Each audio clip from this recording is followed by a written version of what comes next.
induk yang ditinggali, sementara sebenarnya lahannya masih ada. Iya, betul. Oleh orang tua itu ada. Nah, itu kita bantu melalui BPR BKK untuk pembangunan rumahnya.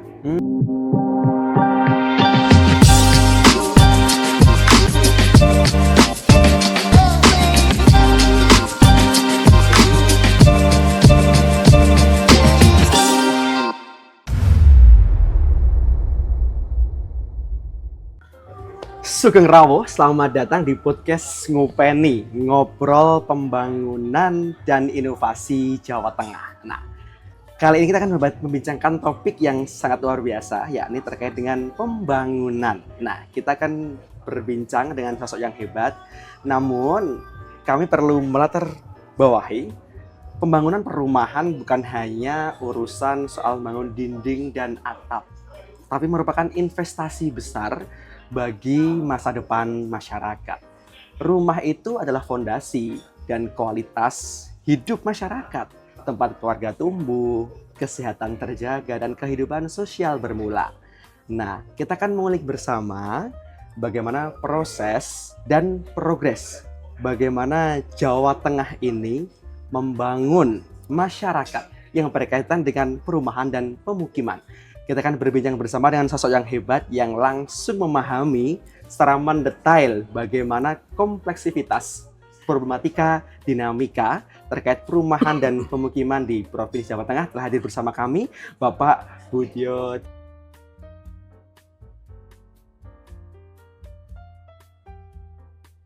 Darmawan. Selamat datang Bapak Sugeng Rawuh. Terima kasih, Bunda.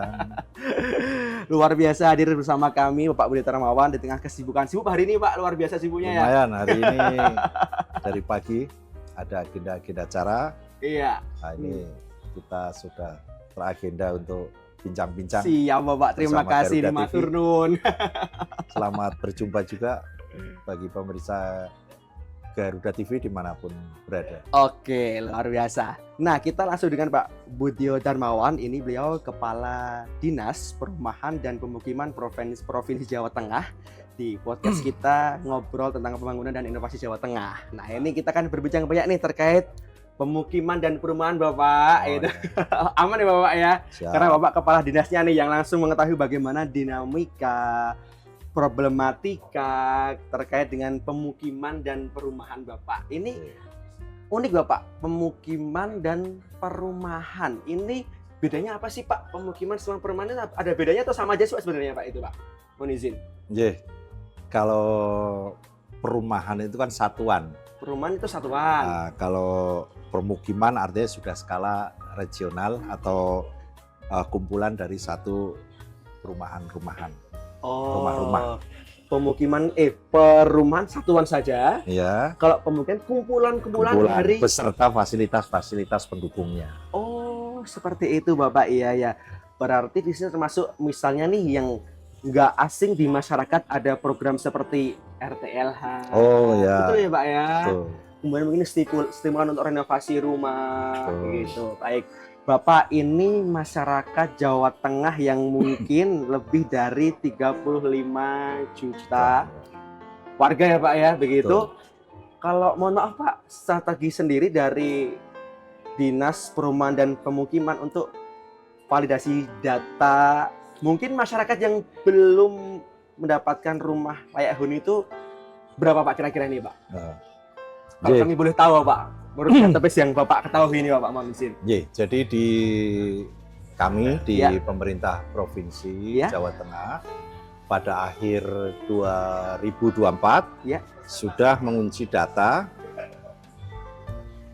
DTKS, artinya yang masuk dalam DTKS, yang masuk backlog, baik backlog kepemilikan maupun backlog kelayakan, itu ada 1.330.000. 1.300.000 cukup besar ya Pak ya? Lumayan besar. Ya itulah PR kami di Jawa Tengah dalam upaya membenahi baik backlog kelayakan, artinya rumah-rumah yang masih belum layak huni sesuai standar, dan juga backlog kepemilikan. Jadi ada dua.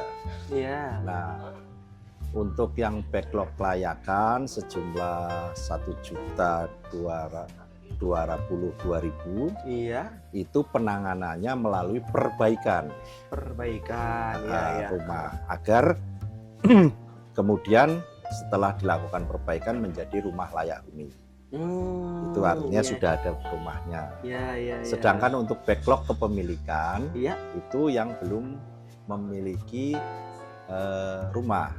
Iya. Artinya mereka sebenarnya sudah berkeluarga tapi belum memiliki rumah secara pribadi, artinya Iya. belum dimiliki. Itu biasanya banyak di daerah-daerah itu masih satu rumah dihuni beberapa kakak. Banyak kakak gitu ya, Pak ya. Itu Iya. juga jadi sasaran kami. Iya. Ada banyak program untuk penanganan yang backlog kelayakan maupun backlog kepemilikan. Kalau boleh saya jelaskan yang RTLH tadi. Iya Pak, boleh Pak nih. Pada kepo saya nih Pak. Jadi yang RTLH itu istilah orang RTLH karena sudah banyak dikenal. Iya. Itu untuk yang menangani backlog kelayakan. Backlog kelayakan. Ya, agar dia menjadi rumahnya yang menjadi lebih baik dan lebih layak huni. Iya. Nah, kami pemerintah provinsi di bawah kepemimpinan Pak Gubernur Bapak Komjen Ahmad Lutfi dan Bapak Wakil Gubernur Bapak Taj Yassin Maimun itu komitmen mengalokasikan anggaran untuk perbaikan rumah yaitu tadi itu sejumlah 17.000. Yang besar dan itu angka tertinggi seluruh provinsi di seluruh Indonesia. Keren, di Jawa Tengah ini luar biasa ini Pak. Ya, komitmen pimpinan itu. Iya. Nah, di samping itu, kita juga melakukan upaya-upaya karena kami menyadari bahwa dalam proses penanganan ini pemerintah itu tidak bisa berjalan sendiri, terutama pemerintah provinsi. Kita juga berkolaborasi dengan pemerintah pusat, ada melalui program namanya BSPS. Itu bantuan stimulan perumahan swadaya. Oh ya. Itu program pemerintah pusat. Kemudian di pemerintah kabupaten juga mengalokasikan anggaran-anggaran untuk RTLH. Itu yang pemerintah pusat tadi PSPS itu ada sejumlah tahun ini, tahun anggaran 2025 itu 7.500-an. Banyak juga ya Pak ya? Lumayan. Kemudian yang dari pemerintah kabupaten itu ada 6.700. Banyak juga ternyata. Sehingga, tapi tidak hanya di pemerintah saja. Iya. Ternyata pelaku usaha, mitra pemangku kepentingan itu banyak juga memberikan perhatian terhadap kondisi masyarakat di Jawa Tengah. Itu melalui program CSR itu ada terkumpul kurang lebih kami identifikasi di tahun 2025 juga dari Basnas. Itu ada 2.000 lebih.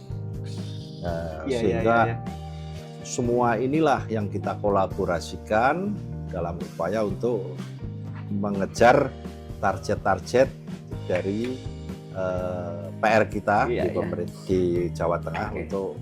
Terima kasih ya Bapak. Bapak bisa disambi dulu Bapak ini. Biasa kita bisa serbu dulu Pak ini. Ini mumpung masih hangat-hangat nih Pak.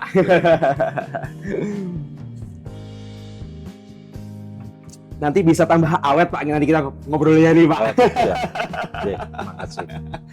Ya Pak, disambung lagi Pak, itu tadi berbagai macam data disampaikan, sekian ribu. Nah, targetnya tadi tahun ini 17.000 ya Pak ya? Atau lebih. Dengan itu jadinya terkumpul hampir 30-an ribu. 30.000 lebih. Oh ya, oke. Bapak tadi menyampaikan ada 1.300.000 kan ya Pak ya, yang itu mungkin jadi jangka panjang untuk diselesaikan sampai 2029.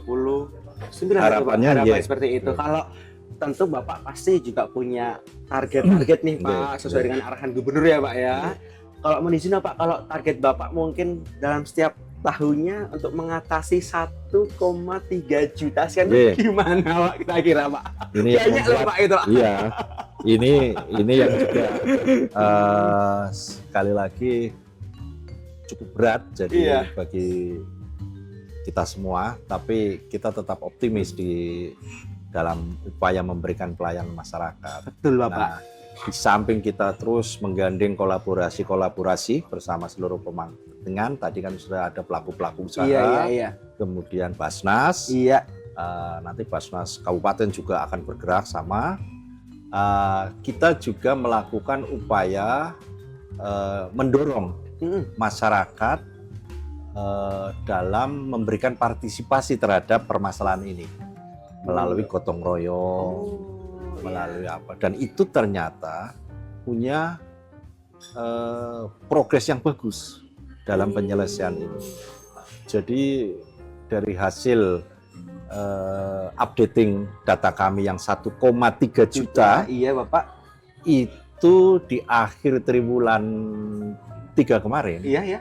itu sudah ada 150.000 Iya Pak. yang sudah tertangani RTLH-nya. Keren Dari ya. data yang kita kunci itu kemudian kita updating bersama pemerintah Betul, iya, kabupaten, bersama pemerintah desa, itu sudah terkumpul data 150.000. Dan ini cukup memberikan rasa optimis kami lebih Iya, betul kuat Pak, betul sekali itu, dalam Pak, ya. memenuhi program-program Pak Gubernur, yaitu program 1KK, 1 Rumah Layak Huni. Oh, Jadi iya. Pak Gubernur menginginkan di Jawa Tengah ini masyarakatnya semua memiliki rumah yang layak.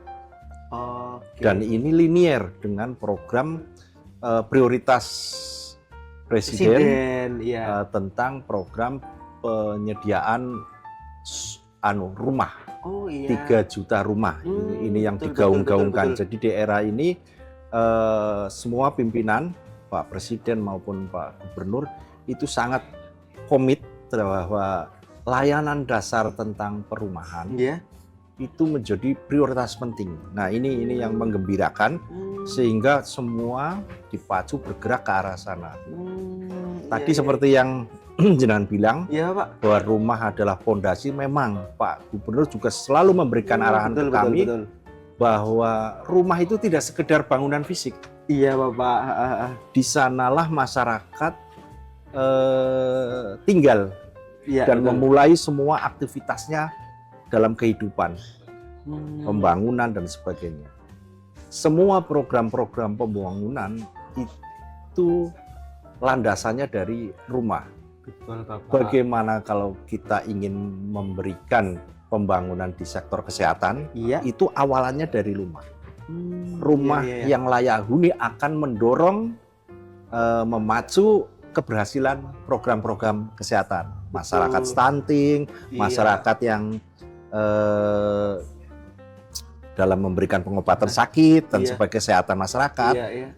Tidak hanya program-program yang selama ini, tapi dari rumah lah. Betul, Bapak. Kalau rumahnya belum layak huni, maka program-program pembangunan sektor lain, misalnya tadi kesehatan, pasti akan terganggu, tergendala. Oh, betul, Pak. Begitu juga pendidikan.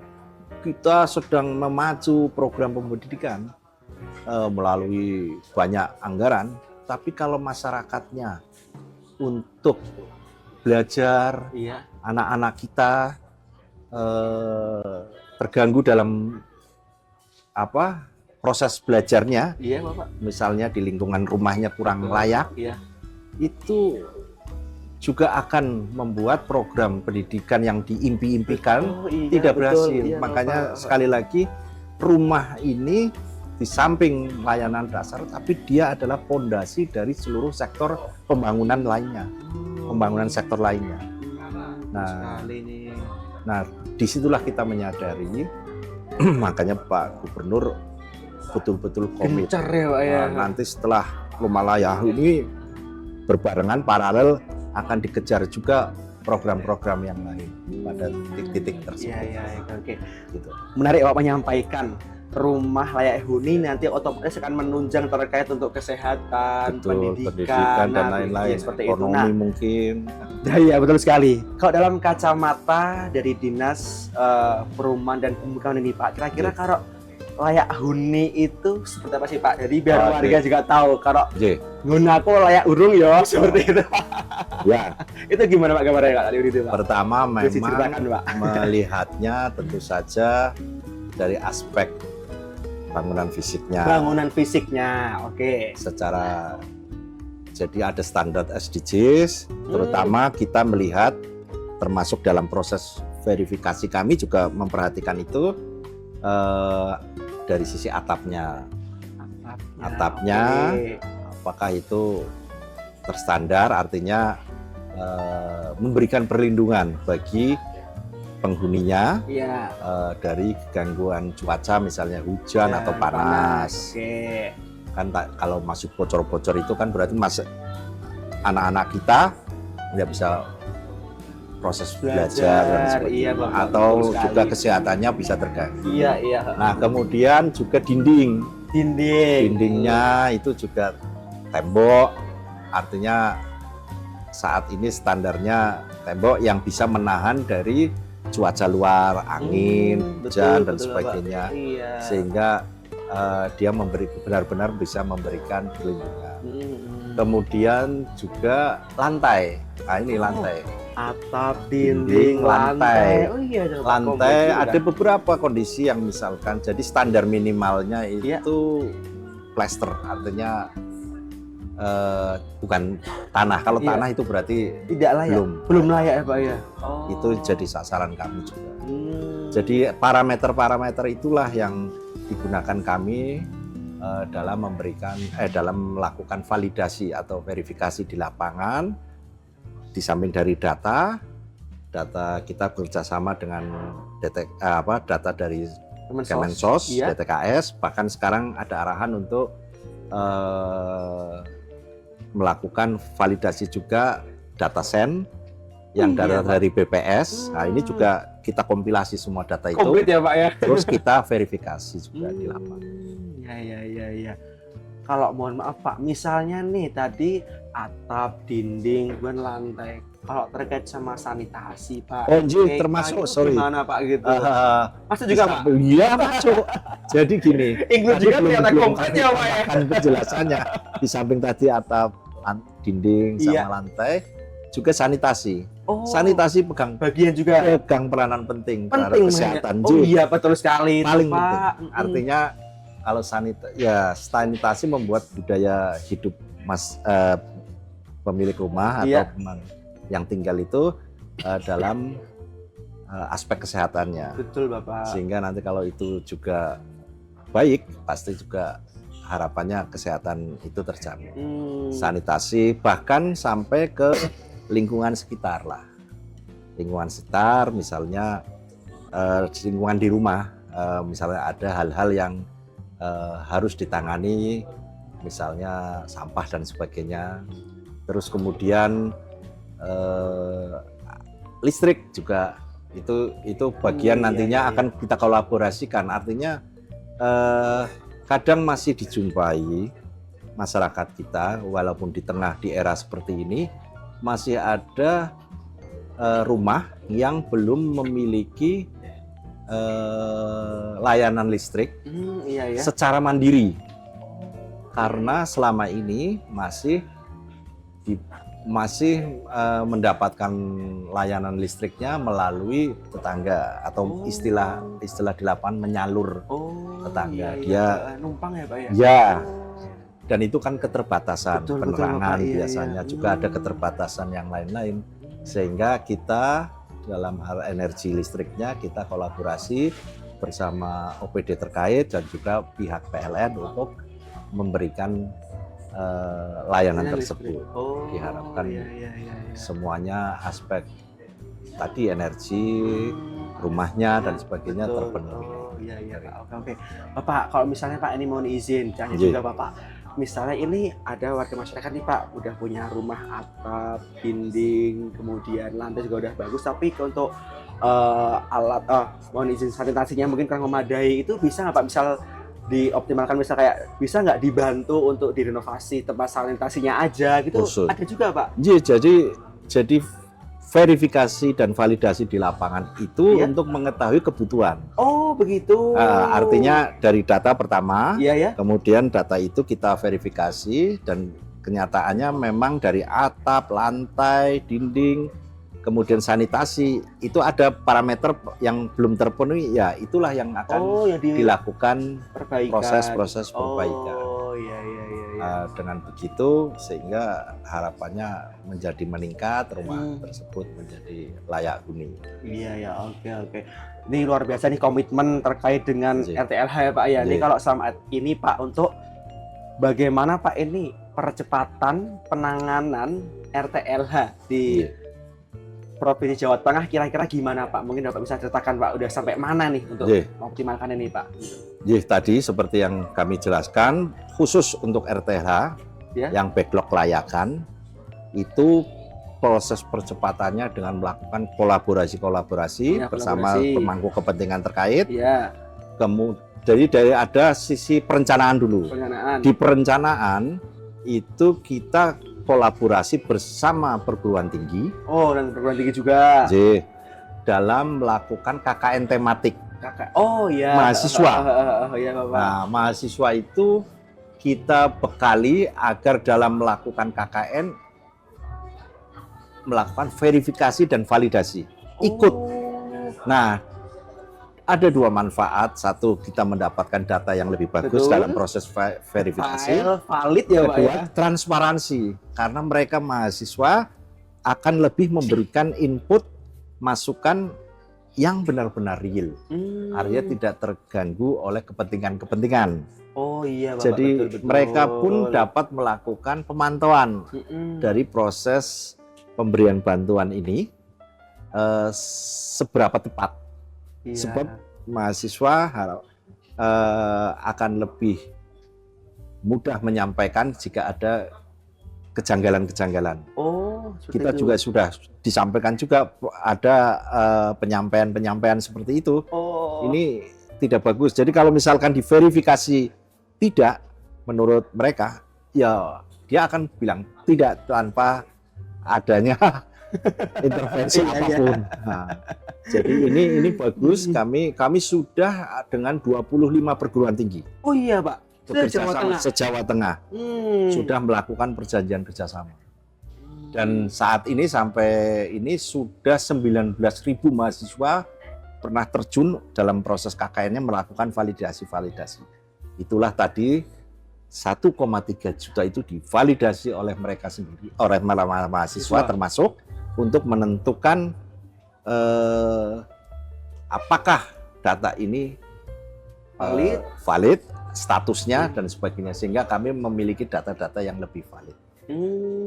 Iya Pak gitu. Tadi saya ingin juga Bapak menyampaikan bagaimana semua rakyat bisa punya rumah karena menunjang tadi pendidikan, kesehatan, ekonomi juga bahkan begitu. Kalau misalnya Pak ini ada masyarakat kita nih, Bapak kita itu satu rumah tapi di sini ada 10 kakak. Oh, yeah. Kita juga nggak punya tanah gitu. Ini kan nggak sehat ya Pak ya, satu rumah ada 10 kakak, kemudian kamar mandi juga cuma satu. Itu ada nggak Pak terobosan program buat membantu sekiranya masyarakat yang mengalami masalah demikian Pak? Ada nggak terobosan dari ini, bisa diceritakan mungkin Pak? Jadi gini, kalau tadi kami lebih banyak menjelaskan pada penanganan kelayakan. Iya Bapak, iya. Kalau ini kan permasalahannya kepemilikan. Iya, betul Artinya Bapak. ada beberapa kakak yang belum memiliki. Iya. Nah, dalam program penanganan kepemilikan, Iya. ada program-program baik pusat maupun di kami, pemerintah provinsi. Di pusat ada saat ini dalam mendukung program 3 juta rumah, yaitu program FLWP, rumah subsidi, yang sekarang saat ini sedang bergaung. Itu subsidi pemerintah dalam mendapatkan kepemilikan rumah. Itu bagi masyarakat yang berpenghasilan kecil, tapi artinya dia MBR, punya ya MPR, berpenghasilan rendah, itu dia masih bisa melalui akses itu. Iya, Bapak. Ada juga kami yang untuk masyarakat MPR ini, program kami di Jawa Tengah itu menggandeng, kalau yang tadi FLPP, Bank Jateng sudah ikut serta di Jawa Tengah. Itu dalam proses-proses penyediaan rumah subsidi. Jadi masyarakat bisa dengan Bank Jateng akan mengajukan pinjaman. Itu pinjaman. Itu ada subsidi pemerintah program itu. Nah, kemudian ada juga program kita menggandeng BPR BKK. Oh ya. Itu misalkan untuk masyarakat yang kebetulan dari KK itu sebenarnya memiliki lahan. Misalnya kadang di titik daerah pedesaan terutama itu rumah induk yang ditinggali, sementara sebenarnya lahannya masih ada. Iya, betul. Oleh orang tua itu ada. Nah, itu kita bantu melalui BPR BKK untuk pembangunan rumahnya. Nah, nanti ada proses-proses lah dengan BPR BKK dibantu dengan pinjaman rate-nya kecil. Bersaing dengan FLPP pemerintah.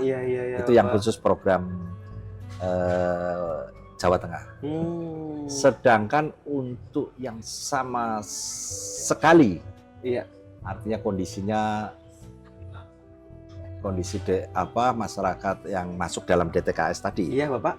Itu program kepemilikannya itu melalui bantuan. Bantuan dari pemerintah provinsi, pembangunan, bantuan sosial. Nah, itu juga ada.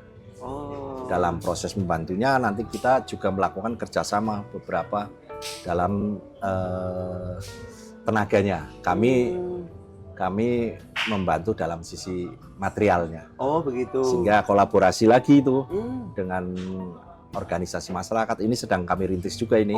Begitu, Pak. Organisasi masyarakat yang siap untuk melakukan pendampingan dalam proses pembangunan rumah bagi warga yang tidak mampu. Betul, Pak. Ya. Jadi masyarakatnya juga bisa punya rumah, misal nggak punya lahan, nanti juga bisa mengajukan pinjaman di Bank Jateng. Kalau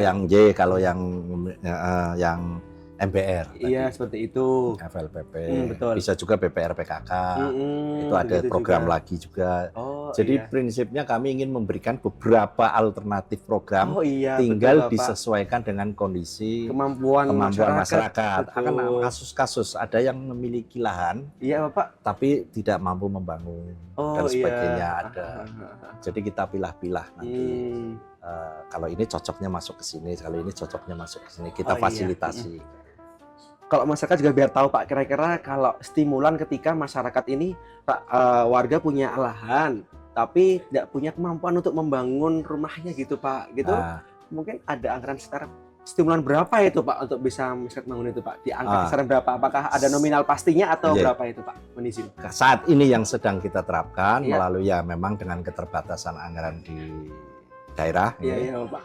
Saat ini kami antara 40 sampai 50 untuk yang bantuan tadi.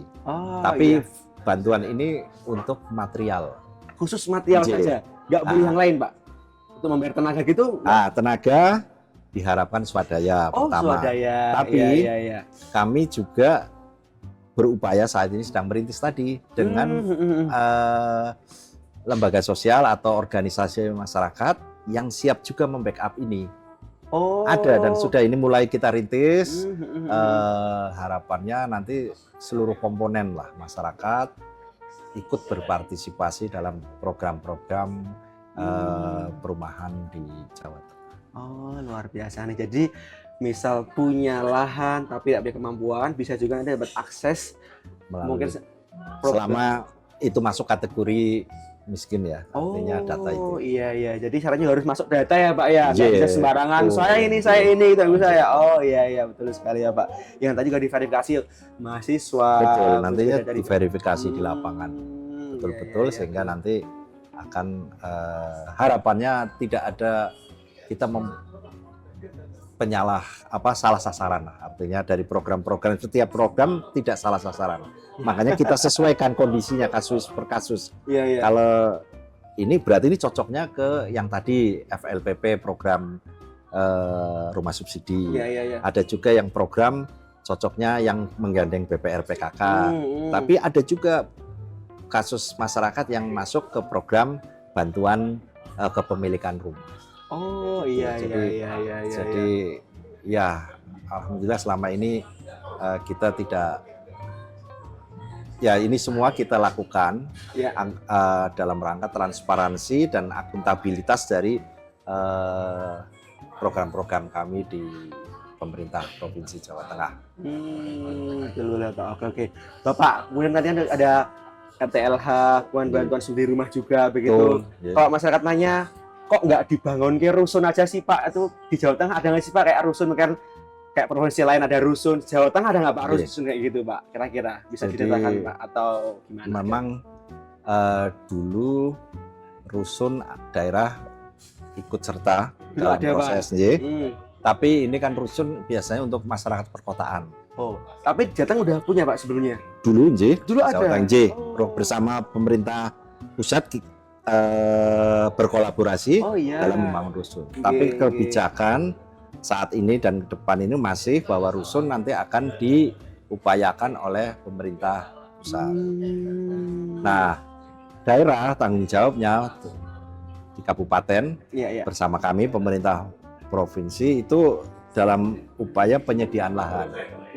Karena memang di masyarakat perkotaan ini lahan menjadi persoalan yang serius. Artinya makanya penyelesaiannya dengan menggunakan rusun, yaitu vertikal ke atas ya. Sehingga menampung. Tapi kan dalam proses-proses ini selama ini sudah ada, jadi rusun kan sifatnya sementara. Kemudian nanti diharapkan itu kan sewa, dikelola oleh pemerintah kabupaten kota.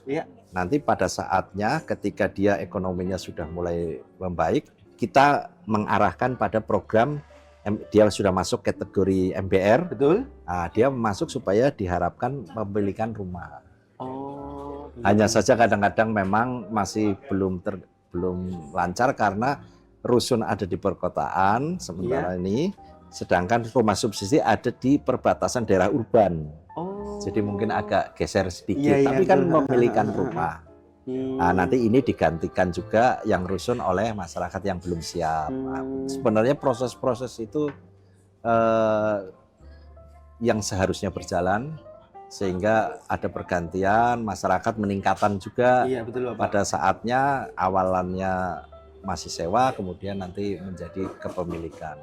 Dan semua difasilitasi oleh pemerintah, harus memiliki program-program untuk mendukung ini, proses-proses ini berjalan, ekosistem ini agar berjalan sesuai perencanaan semula. Bahwa rusun di perkotaan memang saat ini lahan yang menjadi permasalahan untuk perumahan horizontal sehingga nantinya, dan saat ini banyak program rumah subsidi ada, tapi lebih banyak di perbatasan, artinya dekat-dekat dengan daerah urban. Misalnya Semarang, maka perumahan-perumahan subsidi lebih banyak ada di perbatasan Semarang dengan Kabupaten Semarang, Semarang dengan Kendal, Semarang dengan Demak, itu banyak tumbuh. Tapi di era sekarang nggak ada masalah. Saya juga sebenarnya kesempatan ini ingin memberikan perhatian ke masyarakat. Gimana Pak? Ini saatnya, di saat pemerintah begitu gencar ingin memberikan layanan perumahan kepada masyarakat, harapannya ini dimanfaatkan oleh masyarakat benar-benar untuk berusaha memiliki kepemilikan rumah melalui program-programnya seperti yang tadi kami sampaikan, subsidi. Sehingga ke depan harapannya nanti masyarakat akan lebih baik. Betul Bapak. Dan alhamdulillah dari progres yang sosialisasi yang kita lakukan, kemudian program FLPP yang tadi saya sampaikan, saat ini untuk kepemilikan rumah di tahun 2025 sudah mencapai 19.000. Banyak juga ya Pak. Lumayan, ini kenceng, dan ini akan terus meningkat. Nanti kami update di akhir tahun, semoga karena perhatian masyarakat juga sudah mulai antusiasme ya Pak ya, semangat punya rumah juga ya Pak ya. Jadi dengan program rumah subsidi ini cukup baiklah, dan kondisinya rumah subsidi kami sudah beberapa kali bersama kementerian untuk mengecek perumahan-perumahan yang subsidi dan kondisinya bagus-bagus. Pak Menteri Perumahan itu juga mengecek di sekitar wilayah Jawa Tengah ini. Oh, tidak ya Pak ya? Ya, artinya ada benar enggak rumah subsidi ini, sampai Pak Menteri sampai menanyakan berapa dulu mendapatkannya, angkanya dan sebagainya, untuk meminimalisir terjadinya penyelewengan. Ya, penyimpangan ya Pak ya. Artinya jangan sampai masyarakat terbebani. Betul Bapak. Bahkan kalau Pak Presiden sudah sampai melihat di waktu itu di Jawa Barat perumahan subsidi itu. Jadi saat ini perumahan subsidi menjadi benar-benar menjadi unggulan, dan komitmen banyak kepala daerah untuk menyukseskan program 3 juta rumah Pak Presiden. Luar biasa Pak. Sama ini Pak, mohon maaf tadi menyampaikan berbagai macam inovasi program Bapak. Nah, kira-kira kalau tantangan Bapak nih Pak, kendala Bapak dalam mengoptimalisasi dari program dari berbagai macam program ini, kira-kira Bapak kendala mungkin tantangan Bapak tersendiri apa kira-kira Pak? Mungkin Bapak bisa ceritakan, tadi kan penuh suka, gimana kalau tantangan Bapak sendiri apa ini Pak? Bisa diceritakan kepada kami ini Pak. Tentu saja kendala ada, tapi kan kita berupaya untuk menyelesaikan semua tantangan-tantangan yang ada dalam proses-proses itu. Di perencanaan kami sudah berusaha untuk memperkecil kesalahan dalam penyaluran program-program, baik kelayakan maupun kepemilikan, dengan melakukan proses-proses pendataan, updating data, validasi, verbal, bekerja sama dengan tadi mahasiswa. Betul ya Pak. Kemudian juga kita mengembangkan aplikasi Simperum yang saat ini sudah dikonekkan dengan aplikasi pusat kementerian, namanya MyPKP. Dari aplikasi kami itu desa diberikan akun untuk mengakses semuanya, sehingga Simperum. Sehingga data itu begitu tahu, artinya masyarakat bisa, misalnya belum masuk, tinggal desa memasukkan. Tapi nanti ada proses validasi sekali lagi untuk mengecek apakah benar-benar atau tidak data itu. Nah, kemudian di perencanaan itu, di pelaksanaan tadi, karena kita menyadari bahwa tidak mampu sendirian, kita berusaha keras menggandeng seluruh stakeholder. Kita lakukan upaya-upaya pendekatan dengan seluruh pemangku kepentingan untuk ikut serta dalam mengatasi permasalahan ini.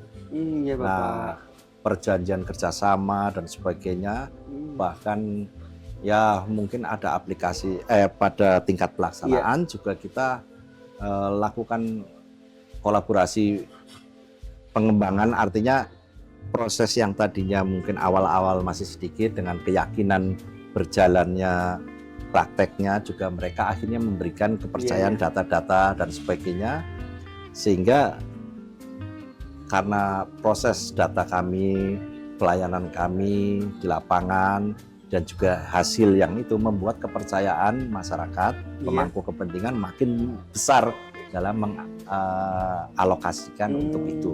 Betul, jadi dan dari monitoring nanti kita lakukan juga ada pelaporan dari situ. Jadi update, dan itu datanya update. Jadi setiap saat siapapun membutuhkan, lo ini yang di sini kondisinya bagaimana dan sebagainya, kita langsung bisa update dari aplikasi tersebut. Sehingga itulah menambah kepercayaan semua pihak bahwa proses-proses ini sudah berjalan sesuai yang diharapkan.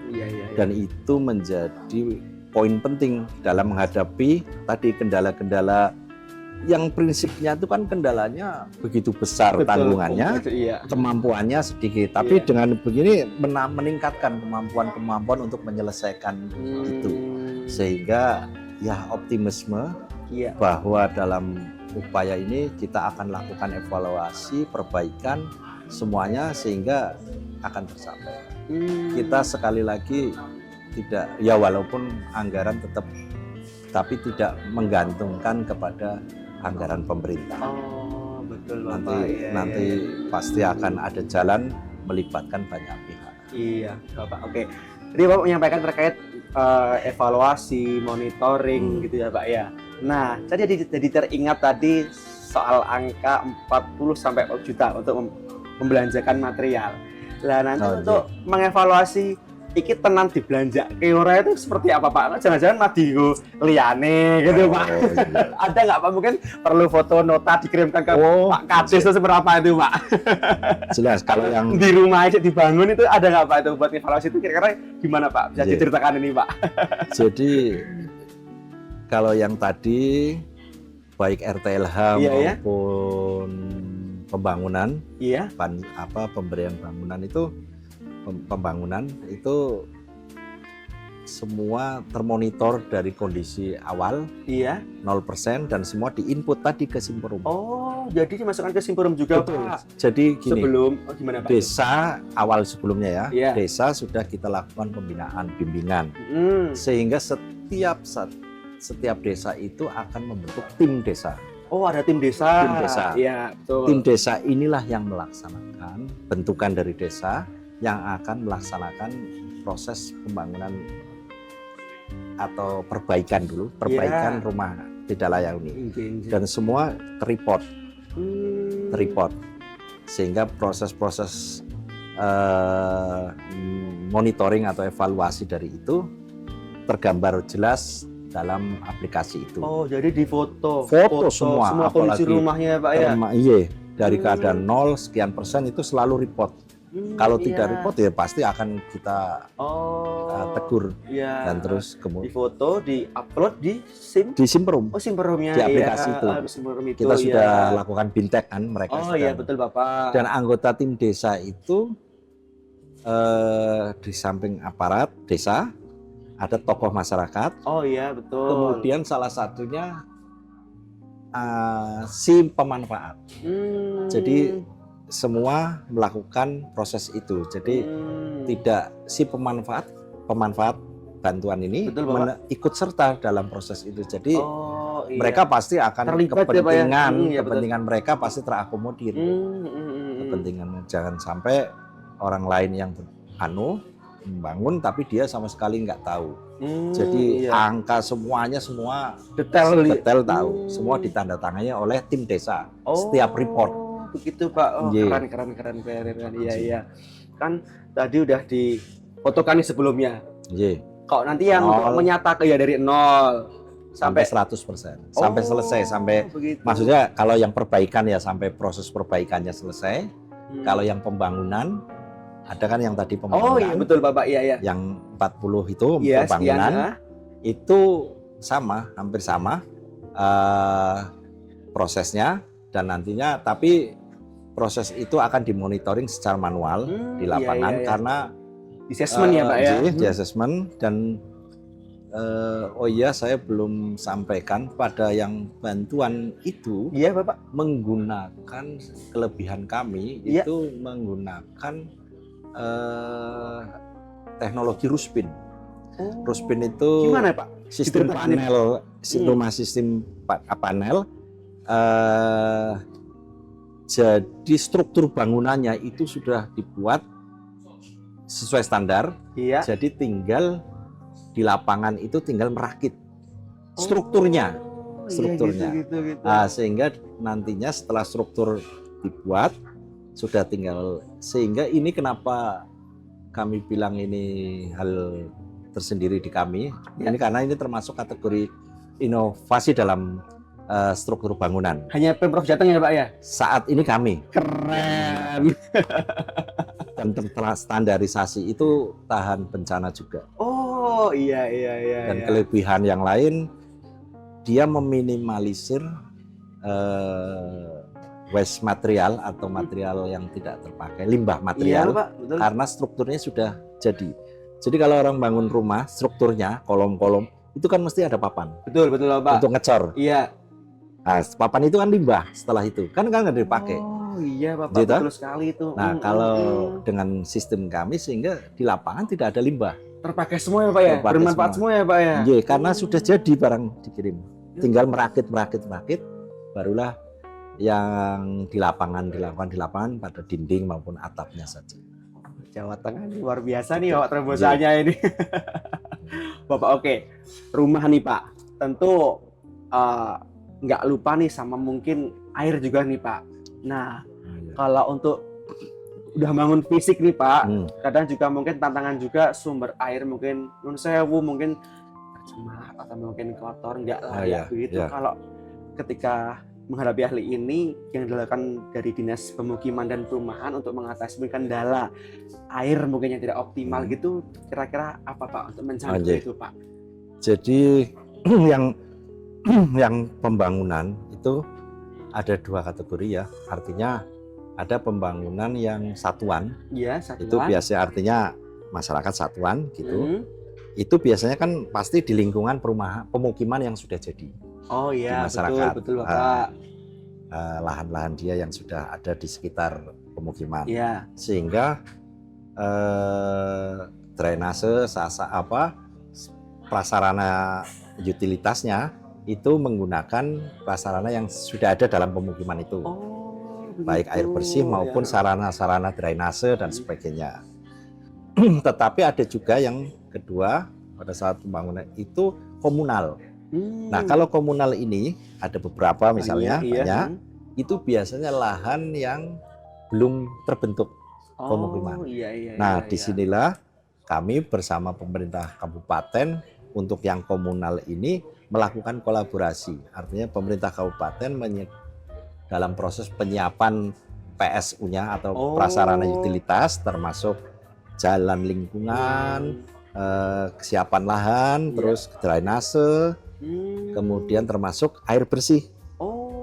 Bahkan yang tadi saya bilang listrik juga kita kolaborasi bersama PLN untuk titik-titik karena ini masuk kategori yang tidak mampu. Artinya karena kita beri bantuan kan pasti sudah jelas ini data DTKS, yang betul. Tidak mampu. Maka kami mendorong PLN bekerja sama untuk menyediakan listrik penerangan, akses penerangan bagi warga tidak mampu. Mereka memiliki program itu juga, listrik, sambungan listrik untuk warga yang tidak mampu. Betul. Begitu juga kabupaten ada utilitas atau sarana untuk lingkungan pemukiman yang baru. Mereka menyiapkan sehingga kolaborasi, kali lagi kolaborasi. Betul Pak, semua stakeholder terlibat ya Pak ya. Oke.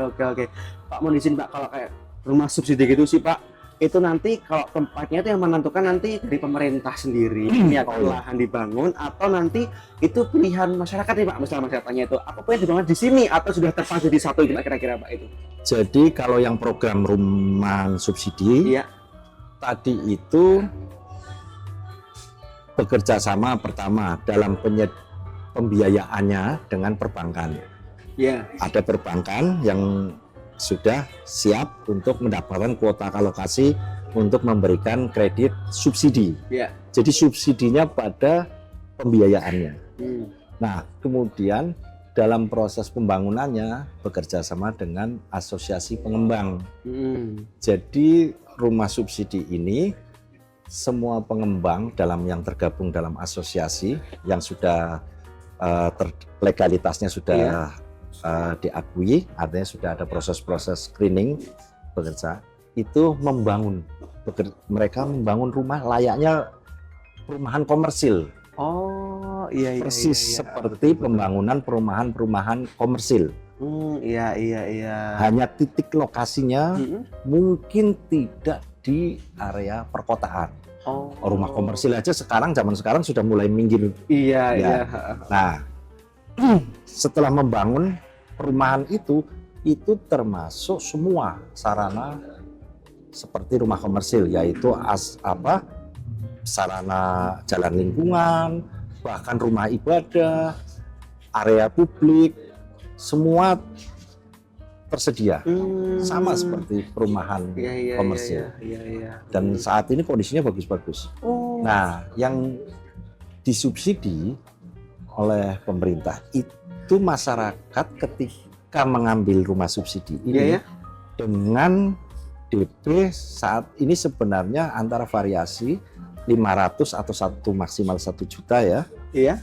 Itu yang nanti akan dihitung menjadi biaya biaya provisi, akad dan sebagainya. Iya. Juga ada subsidi BPHTB. Iya. Dan subsidi PBG. Nah, bebas pembiayaan itu. Sehingga mereka sebenarnya nantinya dalam proses kepemilikan rumahnya hanya biaya notaris dan sebagainya sedikit. Nah, di subsidi pembiayaan itu kemudian masuk juga pada subsidi angsuran. Jadi flat kira-kira untuk mendapatkan rumah 1,1 saat ini. Itu mendapatkan rumah subsidi itu. Jadi masyarakat, bahkan ini ada juga yang perumahan 0% DP-nya. Paling nanti pas pada saat akad tanda tangan, setelah dicek akad kreditnya, baru kena biaya tadi. Biayanya kecil sih. Murah ya Pak ya? Kecil, tidak ada 5 juta keseluruhannya. Oke Pak, luar biasa nih.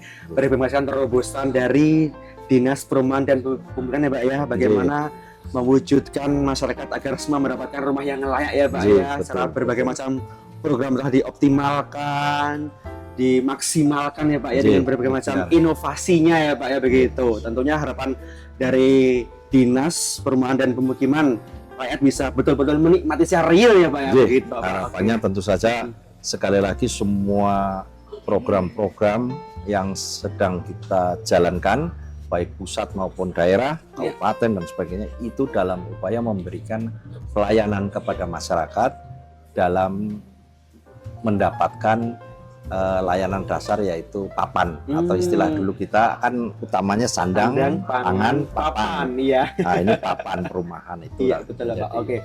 Bapak, kita minta closing statement dari Bapak ini untuk warga Jawa Tengah ini, kira-kira apa nih Pak boleh disampaikan Pak pada Jawa Tengah nih Pak? Kepada seluruh masyarakat terutama Jawa Tengah ini, kami dari pemerintah Provinsi Jawa Tengah sedang begitu banyak memberikan perhatian pada program perumahan dan kawasan pemukiman. Untuk itu ini kesempatan baik kepada masyarakat yang masih memiliki rumah yang belum dilayani, segera untuk berkoordinasi kepada pemerintahan desa sehingga diproses menjadi data SEN atau data DTKS dan masuk ke dalam aplikasi kami Simperum, sehingga akan nantinya menjadi target kami untuk melakukan perbaikan kelayakan bagi rumah-rumah masyarakat Jawa Tengah. Sedangkan bagi masyarakat yang belum memiliki rumah, program-program kami di baik pemerintah pusat maupun pemerintah Jawa Tengah, ada rumah subsidi, kemudian ada kami namakan Omah Lestari, yaitu bekerjasama dengan BPR PKK di kabupaten juga ada. Nah, itu tolong untuk dapat segera dimanfaatkan sehingga sekali lagi memberikan pelayanan dasar kepemilikan rumah, dan harapannya sekali lagi rumah ini nantinya menjadikan fondasi bagi seluruh pembangunan bagi masyarakat atau warga yang menghuni rumah tersebut, sehingga program-program semua aspek kesehatan, pendidikan dan lainnya, pemberdayaan masyarakat semua akan menjadi lebih lancar dan optimal. Baik, luar biasa nih. Kita telah berbincang banyak dengan Bapak Budiodarmawan ya Pak ya, Kepala Dinas Perumahan dan Pemukiman Provinsi Jawa Tengah. kita telah mendapatkan insight banyak nih, berbagai macam peluang bisa kita optimalkan terkait dengan perumahan pemukiman yang layak huni nih.